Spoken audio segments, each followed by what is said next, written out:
ایام 20 میں قضا روزوں کی نیت کرنا۔ اگر ایام 20 کے 3 روزوں میں رمضان کے قضا روزوں کی نیت بھی کر لیں تو کیا وہ ادا ہو جائیں گے؟ مسز ندیم کراچی سے، جی نہیں، وہ ادا نہیں ہوں گے۔ ایام 20 کے مستقل روزے ہیں، رمضان کی قضا الگ سے ہوتی ہے۔ اگر آپ ایام 20 میں قضا روزوں کی نیت کر لیں گی تو قضا روزے ہوں گے، ایام 20 کا ثواب نہیں ملے گا۔ اسی طرح یہ 10 محرم کو جو مستقل روزے کی فضیلت ہے، اس میں اگر کوئی قضا کی نیت کر لے تو قضا ہے، پھر وہ 10 محرم والا روزہ نہیں کہلائے گا۔ باقی بھی جتنے روزے ہیں، پیر اور جمعرات کا روزہ سنت ہے، تو ان سب میں یہی حکم ہے۔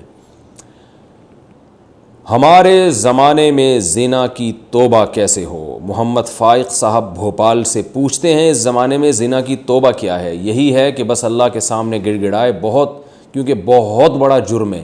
وَمَن يَفْعَلْ ذَلِكَ يَلْقَ أَثَامًا، قرآن کہتا ہے جو زنا کرے گا نا وہ بہت بڑے گناہ سے اس نے ارتکاب کیا۔ يُضَاعَفْ لَهُ الْعَذَابُ يَوْمَ الْقِيَامَةِ، قیامت میں اس کو بہت شدید عذاب دیا جائے گا۔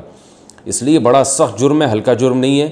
خوب اللہ کے سامنے گڑ گڑا کے توبہ کی جائے، رو رو کے معافی مانگی جائے، رونا نہیں آتا تو رونے جیسی صورت بنائی جائے، اور اللہ کے غضب کو ٹھنڈا کرنے کے لیے کچھ صدقات و خیرات بھی کر دیا جائے تو زیادہ اچھا ہے۔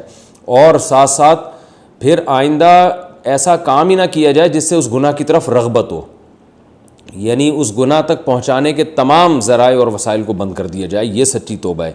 تو پہلے بھی یہی تھی، آج بھی یہی ہے۔ البتہ اگر 4 گواہ اس پر گواہی دے دیں، حکومت اسلامی ہو اور پھر وہ حکومت سزا دے، وہ ایک الگ بات ہے، لیکن آج کل وہ نہیں ہوتا، بس توبہ استغفار کریں۔